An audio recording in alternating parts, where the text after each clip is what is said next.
The gravity field, the electric field, and the magnetic field are all interlocked. If you consider or mentally look at an idea of, let's say, a triangle, an equilateral triangle of some size, point up, you can assign it in any way you wish, but at the 3 points, the 3 apexes of this equilateral triangle, one will be E for electric field, one will be H for the magnetic field, and the other will be G for gravitic field.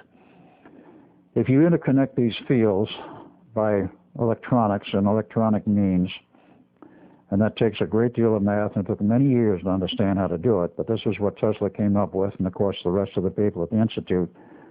You set up electronics and electronic means to properly interact with these 3 fields, you then access automatically the time field.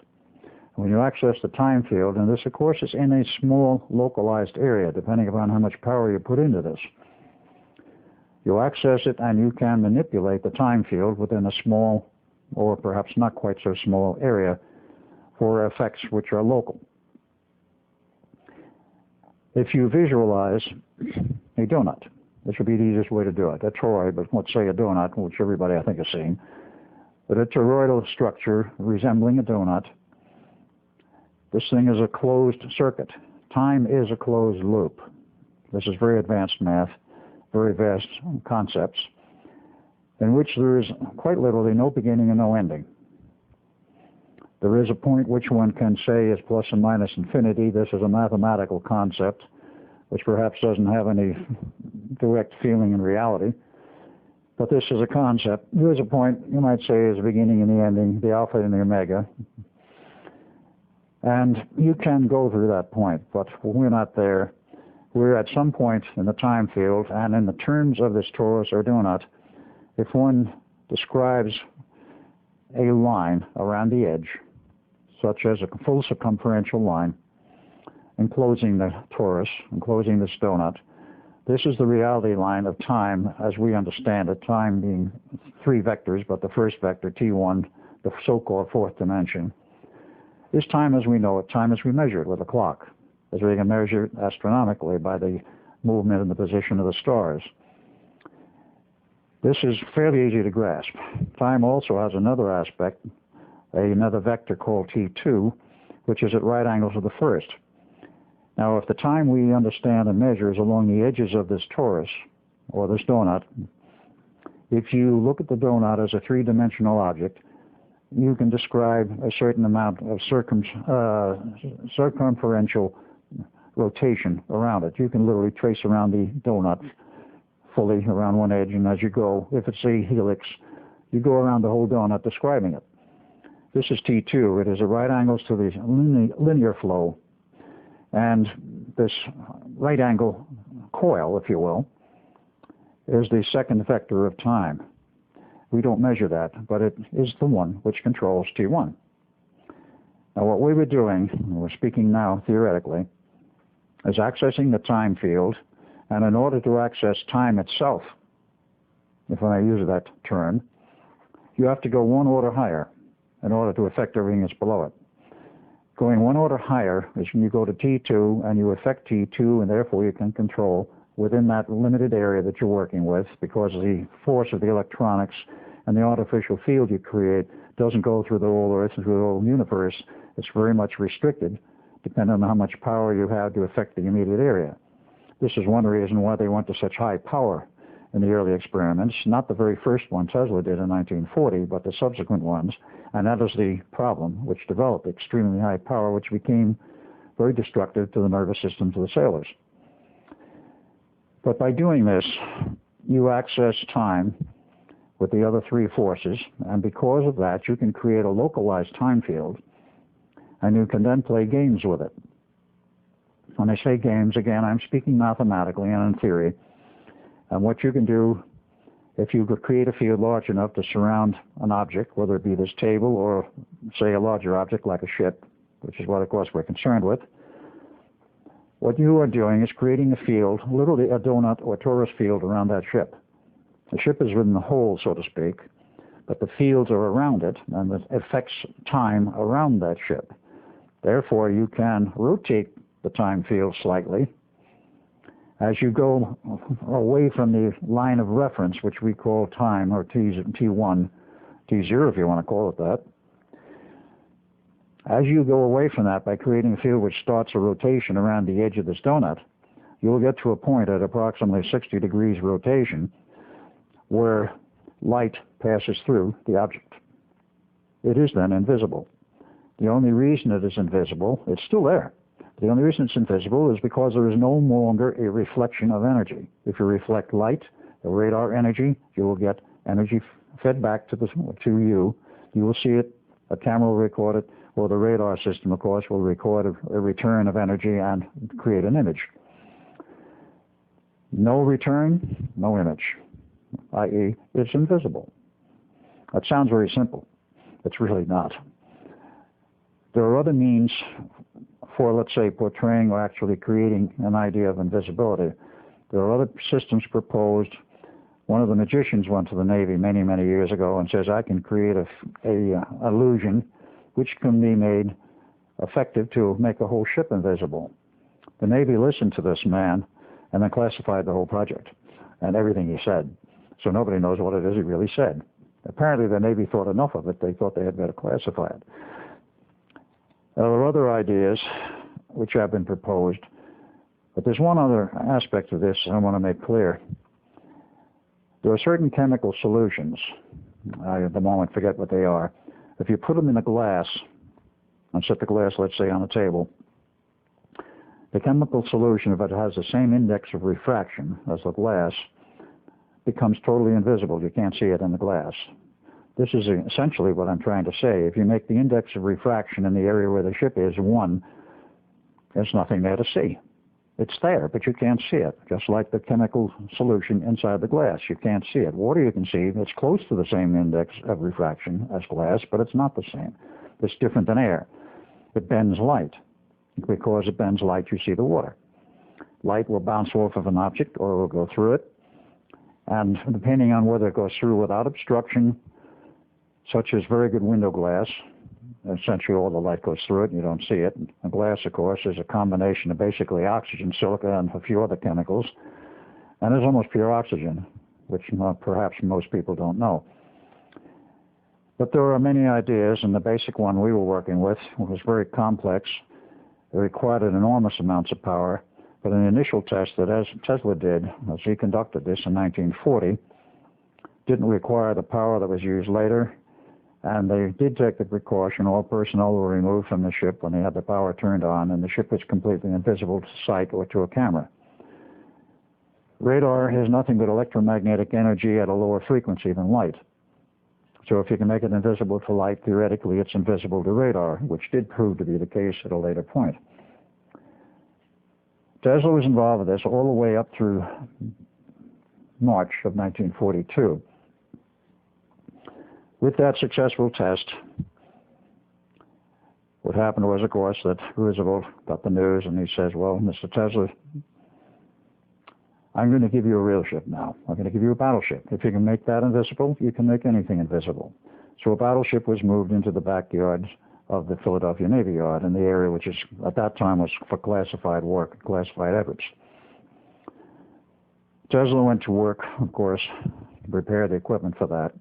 And, of course, he was backed up by the people at the Institute. I mean, he was not working alone. He had John von Neumann working. He had Einstein there as a consultant and other people who became involved, including a man by the name of T. Townsend Brown, who was a Navy man in the reserves. He had a bachelor's degree in electrical engineering.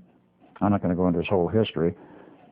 But in 1938, he was pulled out of the Navy Reserves into a full-time commission and then assigned to a number of projects. But one of them he was involved with the Philadelphia experiment.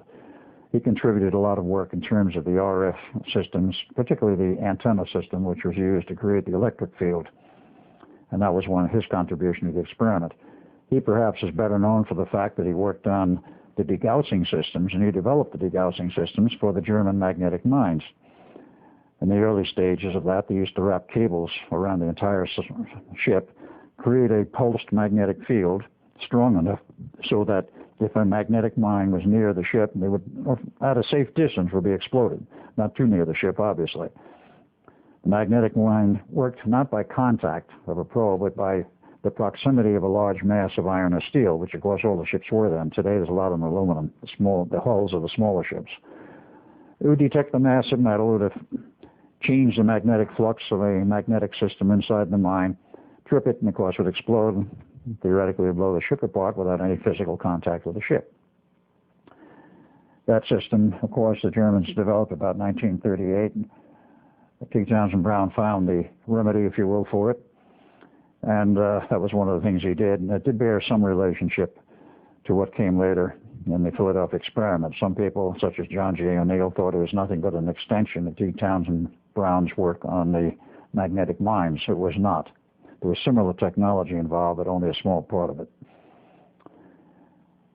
When this battleship arrived in the harbor and then up into the Philadelphia Navy Yard in January of 1940 approximately, it was perhaps a little earlier than that, but in any case, at that time, Duncan and myself were tapped on the shoulder by the brass, if you will, in the Navy and said, "You're in the Navy as officers. It's time you found out what the Navy's really all about." Because up to that point, we had had very little contact with the Navy. It was almost entirely working at the Institute.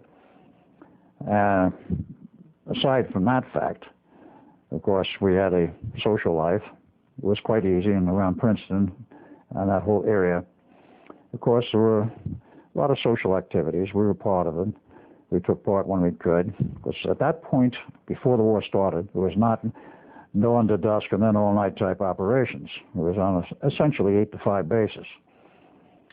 So we'd go out and do various things, and we'd have a social life, and we'd do some dating, and eventually, a little bit later, I became engaged to a woman to marry, but that became the case in 1943.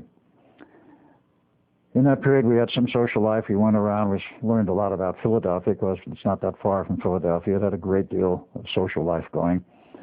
There were a number of people I remember dating, and of course, being that I came from the Cameron family, and there's a certain degree of prestige to that, and of course, you wear a white officer's Navy uniform. I mean, the women were falling all over you. In this case, they were falling all over me and Duncan. Duncan was still the better looking of us. We never had any problems, shall we say, socially. The problem was how to fit the social life into the work life.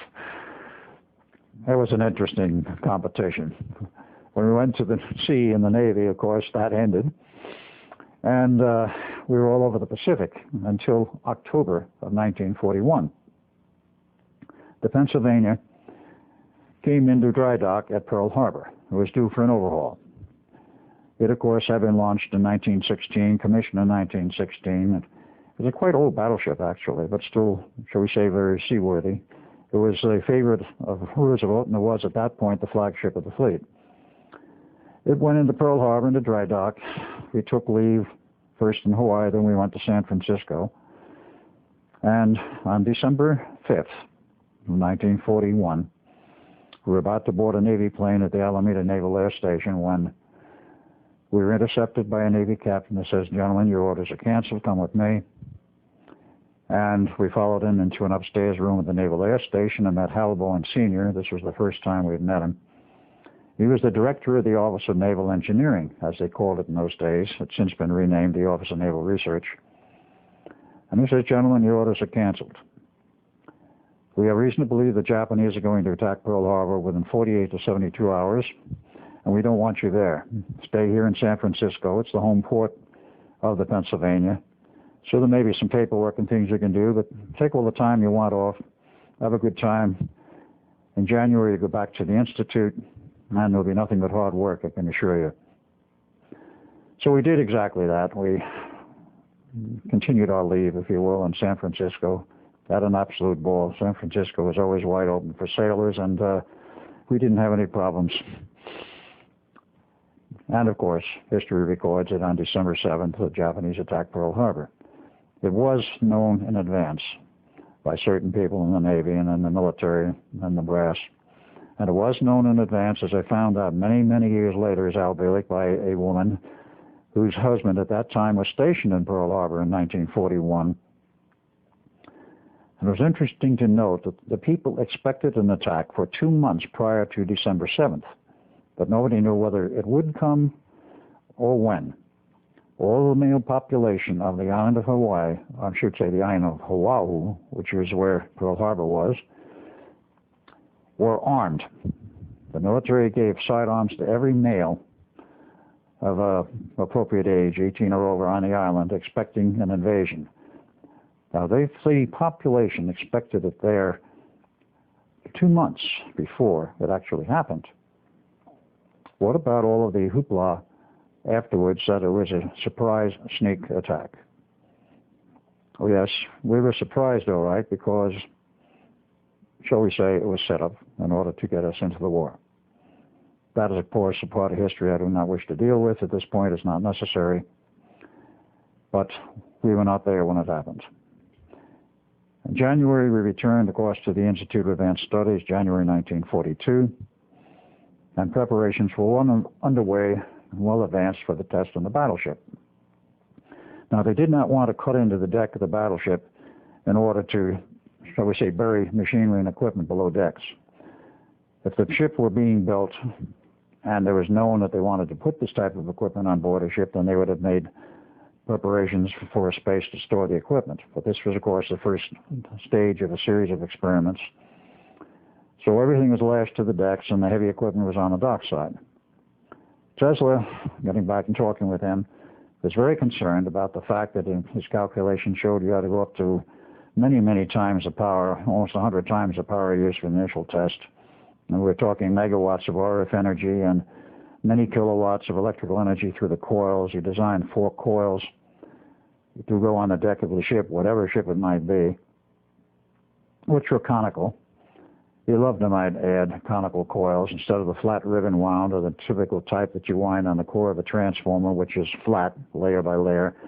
These coils were spirally wound. Small at one end, they get bigger and bigger and bigger.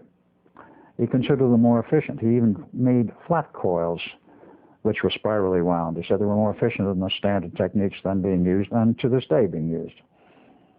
But these coils stood something over 6 feet high, about 6.5 feet high. They were copper tubing, approximately 1.75 inches in diameter, hollow, because they had to pump coolant water through them in the final stages, in the final design.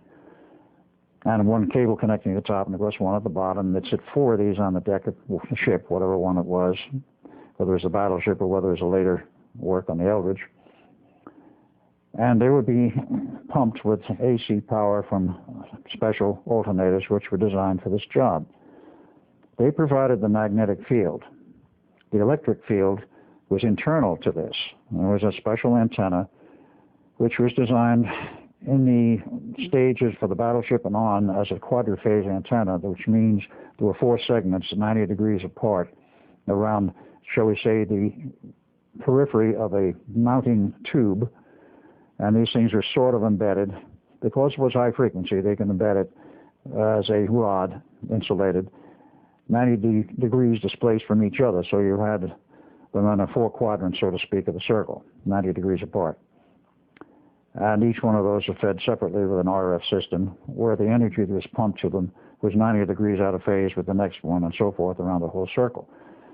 By proper use of much electronics, separate from the antenna and separate from the coils, you would produce a rotating field, a rotating electric field and a rotating magnetic field. The electric field rotated counterclockwise inside the magnetic field, and the magnetic field also rotated counterclockwise. Excuse me. The interaction of those 2 fields in relationship to much other unmentioned mathematics, and still classified for that matter, even though the Philadelphia experiment today has been essentially declassified because of a 50-year limit on classification of anything unless a special dispensation to keep it going longer, will not, I'm certain, show the mathematics. I have not had access to those records, even though I've tried to get them. There are ways of keeping people from getting them, even though it's declassified. I'm speaking of the current time. Going back to that time, the power was quite excessive, and Tesla knew it. But I might add that in terms of the knowledge of the effects of electric and magnetic fields on the human body and the human nervous system, there was little or nothing known at that time of those effects. We're dealing at a time where the only high-power transmissions were radio, There was no television except to its earliest phases, not as we know it today. And they had no medical knowledge to indicate at what point the human nervous system will break down, fry, or break apart completely due to the exposure to electromagnetic energy. The magnetic field component is, in terms of a DC field, not damaging. In terms of an AC field, can be extremely damaging. Tesla was the only one who had a real feeling for the dangers involved. And he kept saying to everyone, to Duncan, to myself, and other people, we're going to have a problem. He says, I'm not sure whether we can run this equipment safely without affecting the safety or the welfare, or perhaps even the lives of the sailors who may be near it. So he went back to the Navy. They already had signed a test date in March of 1942. And he said, I need more time to look at this and to find a solution to the problem, which I know is going to develop. He says, we may wind up with dead sailors. And I certainly don't want that to happen. And I have to redesign this equipment and do other things. And the Navy came back to him and says, Mr. Tesla, do what you have to do, but there's a war on. The date is firm. You will have to meet that test date. So the date rolls around. Equipment's turned on. The night before, Tesla went around and apparently sabotaged a few pieces of equipment so they wouldn't work. Net result was what did turn on produced a few sparks and no invisibility field, no heavy radiated field of either RF or magnetic fields. No one was hurt. No test results, of course. But Tesla bowed out and says, gentlemen, this test is a failure. I have other things to do. There's a very good man who can take over. That was Dr. John von Neumann. He recommended Dr. John von Neumann, who was assigned the task of being the director. So what does Dr. von Neumann do? He says, well, to the Navy, I have to find out what went wrong. Very obvious question, very obvious answer, and a very obvious statement. It didn't take him long to find out what went wrong, the fact that the equipment had been sabotaged. But he decided he wanted to redesign the whole system. Now, that does not mean that he wanted to take a totally different mathematical approach, because the mathematical approach was correct, as we were using it in those days. He decided that he wanted to scrap the analog system, which Tesla was using. By analog, I mean very much like current radio.